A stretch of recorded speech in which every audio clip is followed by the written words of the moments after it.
26. Gotcha. Right here. Promote the hard work and the shot. Appreciate y'all. Chief, I think we're ready. Okay.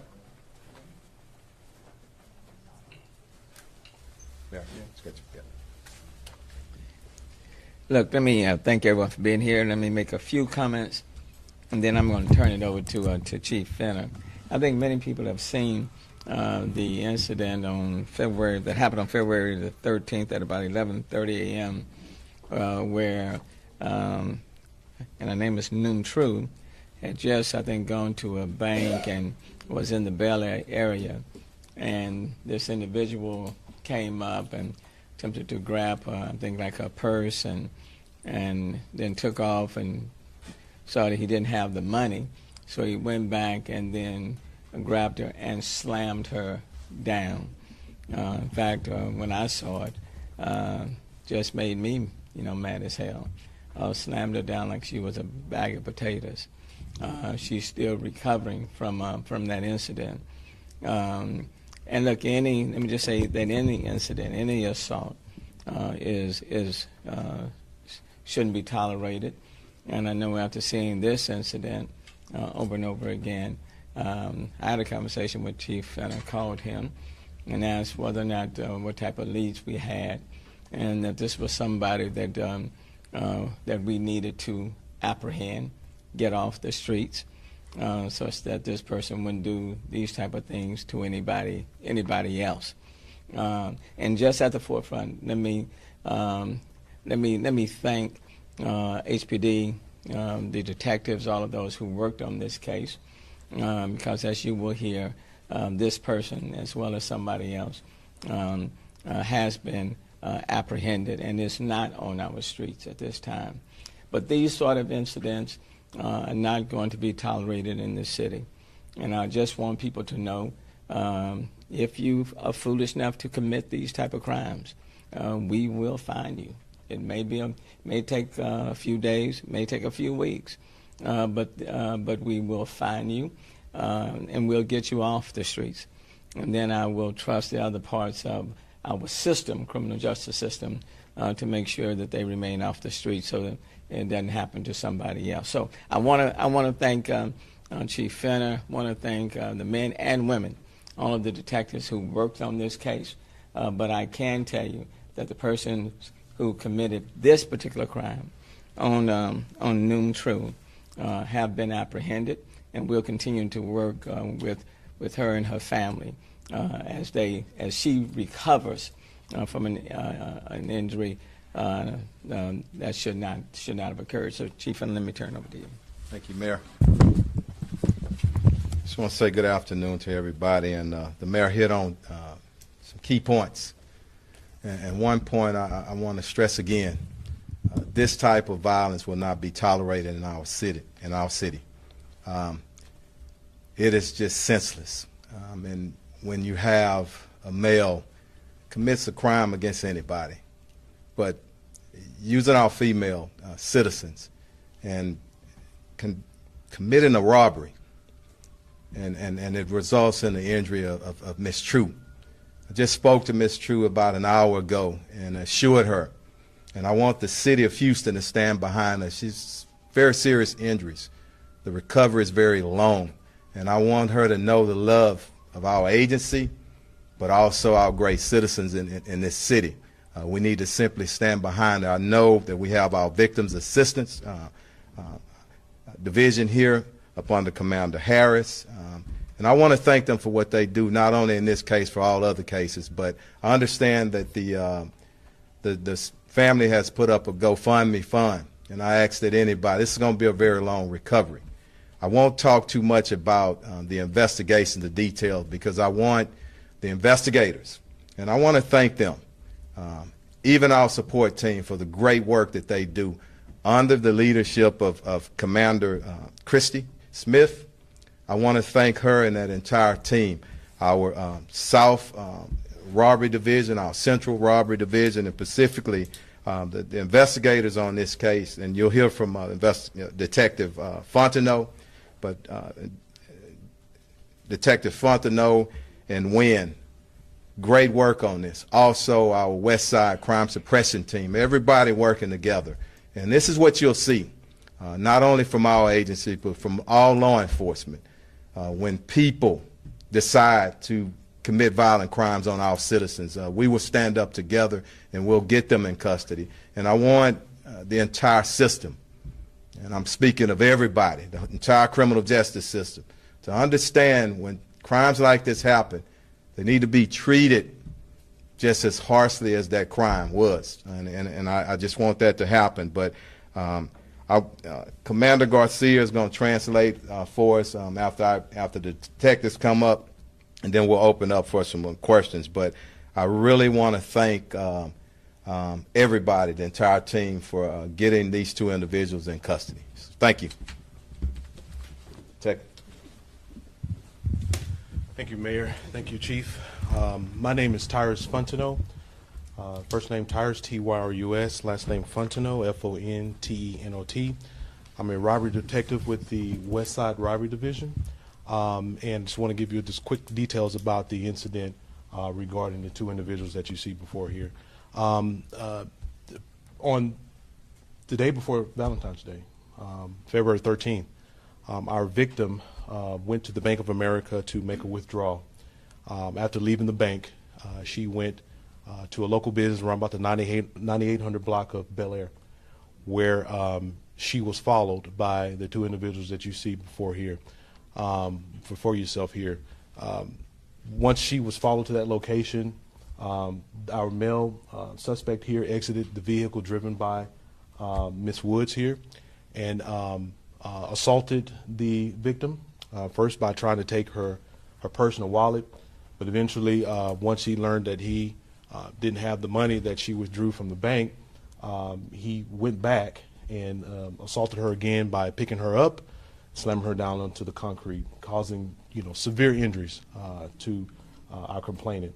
From there, the suspect, male suspect, ran back to the waiting vehicle, and they left the location. We were notified, police officers were dispatched, medical services were rendered to our victim. She had some serious injuries. She was even unconscious for a while.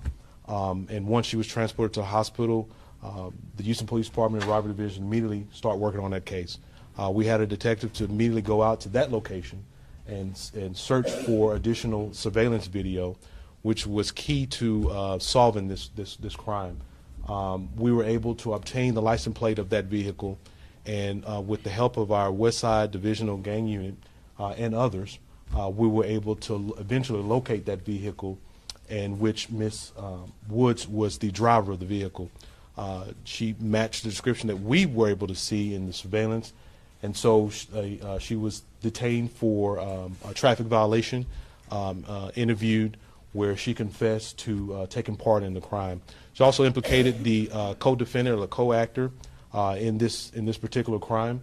We were able to get information regarding his identity. We were also able to get him identified as being the person with Miss Woods, where we immediately learned that our other detective, Blair, who's also with the Robbery Division, was currently working on a warrant to file on him in a separate case, an aggravated assault case. From there, we located our West Side Divisional Gang units, located our Mr. Harold there, and was able to apprehend him on that warrant when we brought him in for an interview, where he too confessed to being a part in the crime. And so both of them were able to be taken into custody. Ms. Woods was charged with aggravated robbery, serious bodily injury, and Mr. Harold was charged with aggravated robbery, serious bodily injury, and also aggravated assault on a separate case. Thank you very much. And before I bring up our commander for translation, a lot of times our public asks, what's going on behind the scenes? You hear what's going on behind the scene, but this is not just this case. Hundreds of cases in our city. And I also want to say we might still be outstanding on some other cases, but we don't sleep here at HPD. It's a 24/7 operation, 365 days a year, and we'll keep pushing forward to get these violent offenders off our streets, okay? Commander. Thank you, Chief. el 13 de febrero a las 11:30 de la mañana en la cuadra 9800 de la Bel Air. Nuestra víctima, la señora Trong, fue robada y fue agredida violentamente. Ella había ido anteriormente a un banco, obtuvo dinero. Cuando llegó a este segundo lugar, la habían seguido dos individuos que tenemos aquí las fotos. La mujer iba manejando el carro, el hombre fue el que la asaltó y la robó. Desgraciadamente ella sufrió varias heridas serias y ahorita está en el hospital tratando de recuperarse. Gracias a los esfuerzos de los detectives de la División de Robo, que están aquí a mi derecha, el detective Fontenot y la detective Wen, tomaron este caso seriamente, obtuvieron evidencia y video de seguridad del área y encontraron a estos individuos. Los dos han confesado a este crimen y también hay cargos sobre el hombre individuo, que el criminal que también tiene otros, le van a levantar otros cargos de otros crímenes que ha cometido de este tipo, muy serios. Tenemos aquí a la División de Servicios a Víctimas, que también van a ayudar a esta familia. Sabemos que esta familia está pasando por un momento difícil y estamos seguros que tanto nosotros como parte del gobierno municipal, pero la comunidad en general va a ayudar a esta familia. Muchas gracias. Thank you.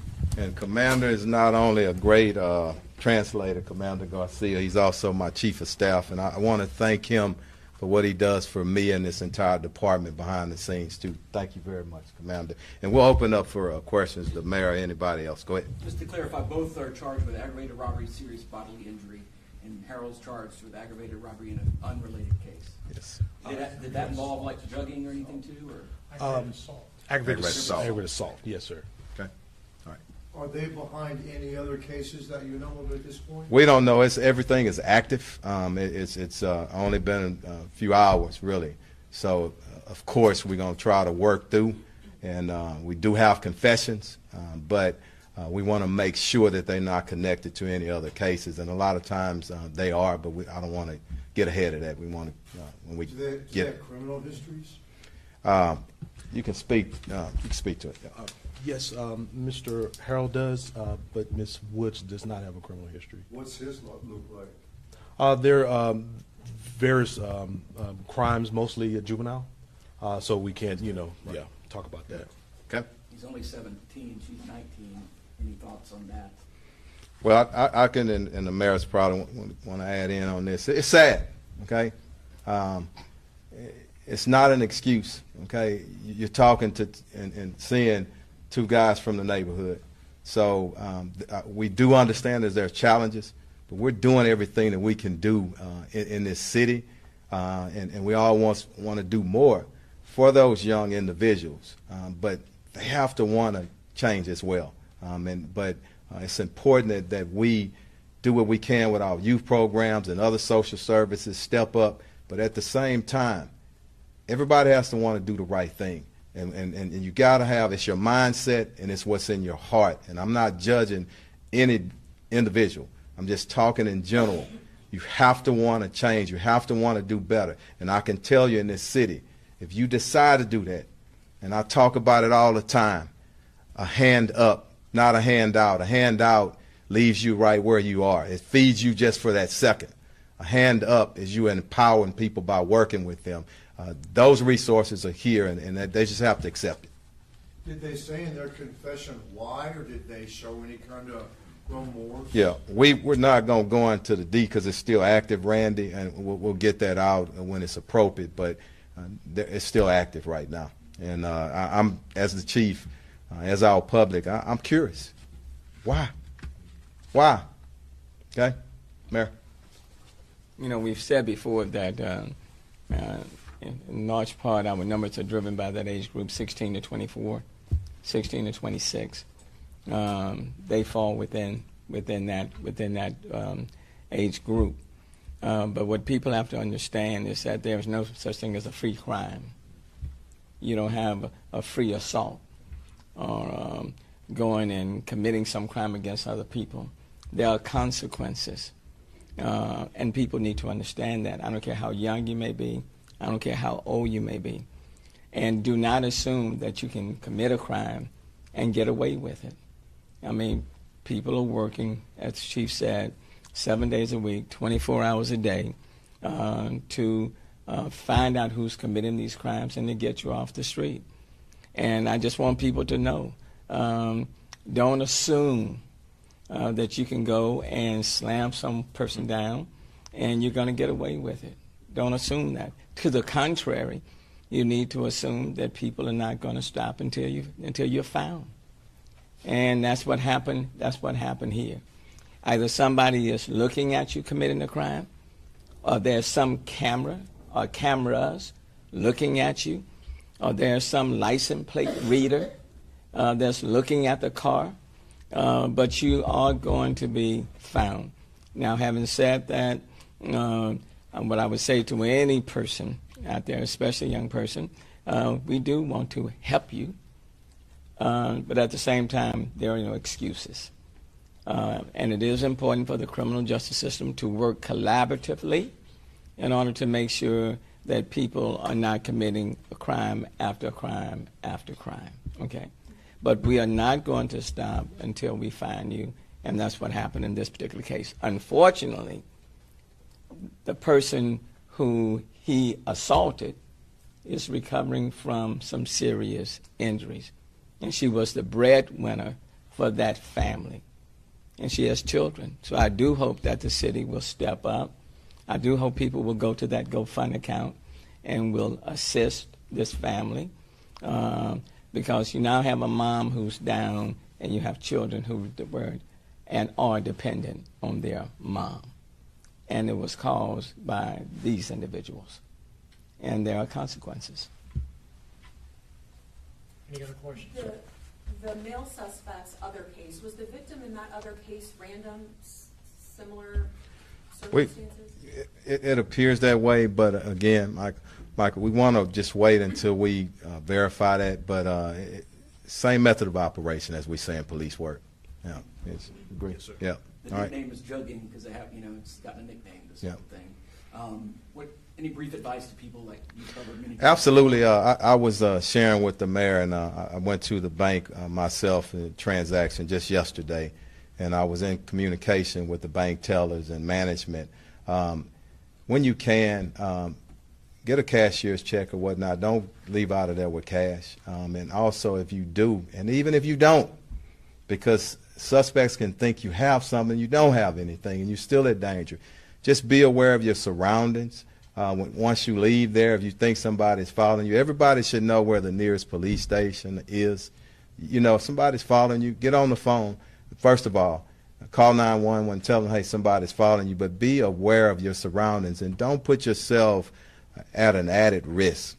If you don't have to go in, do your transactions online as much as you can, but you leave that bank, just be aware of your surroundings, okay? Get to your car, and when you get out of that car, look around, circle around the parking lot just a little bit. But want to get that out, and I'm gonna need our great media team, which I always do, and I commend y'all all the time in this city.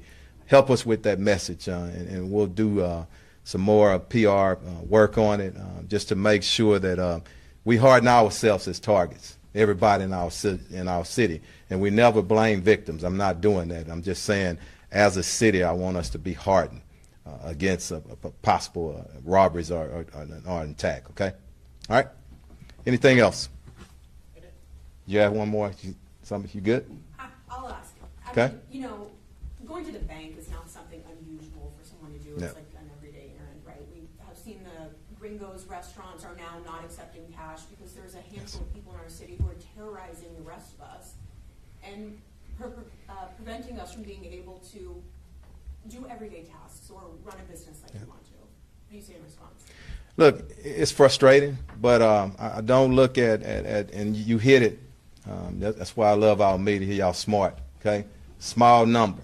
And what we have to do is concentrate, and what we've been doing, all of us, not just the police, the citizens, but our entire criminal justice system.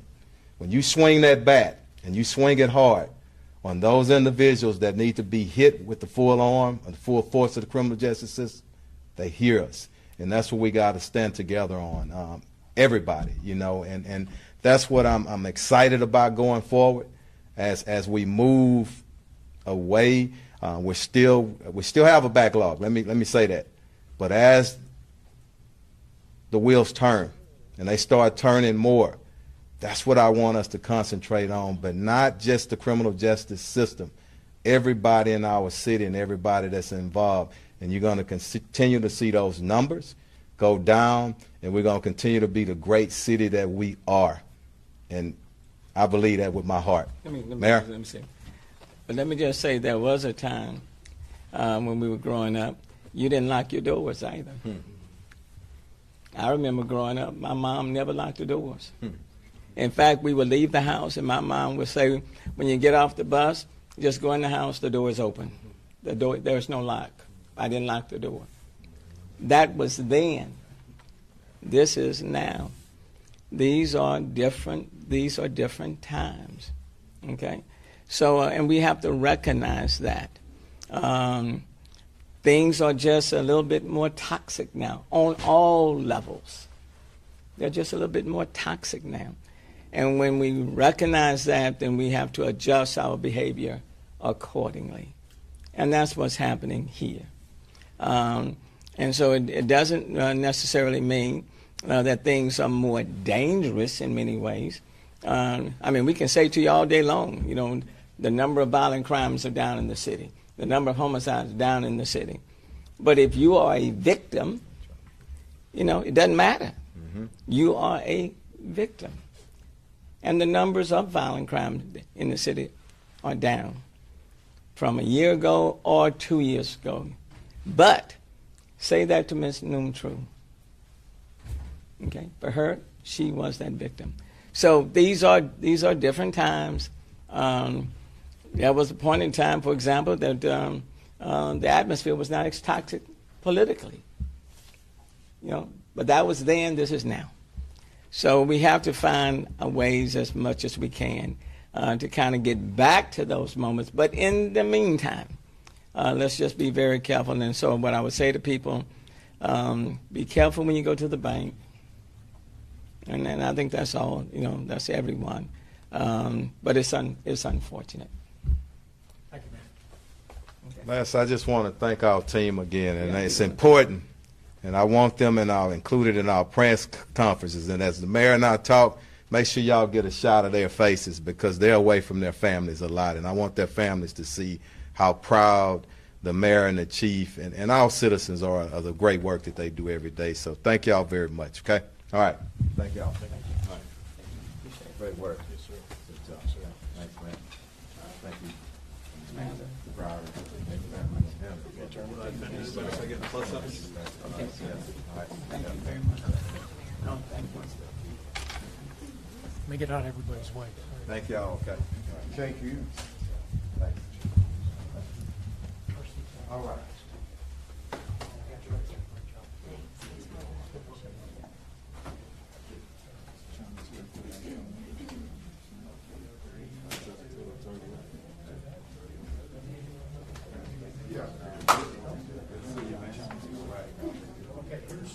When you run Harold in the system, you're going to find him with that act assault charge. So you'll get the probable cause to Randy.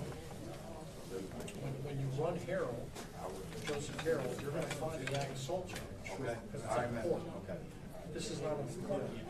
So if you try to run him in probable cause, you're going to find him. I need to. I'll just tell you this, what I'll do is I'll tweet out the booking photos after it gets pumped out of court. And that's when you get the probable cause documents. Do you know which probable cause court they'll appear? No, I have no idea, because I don't even know the court yet. Right.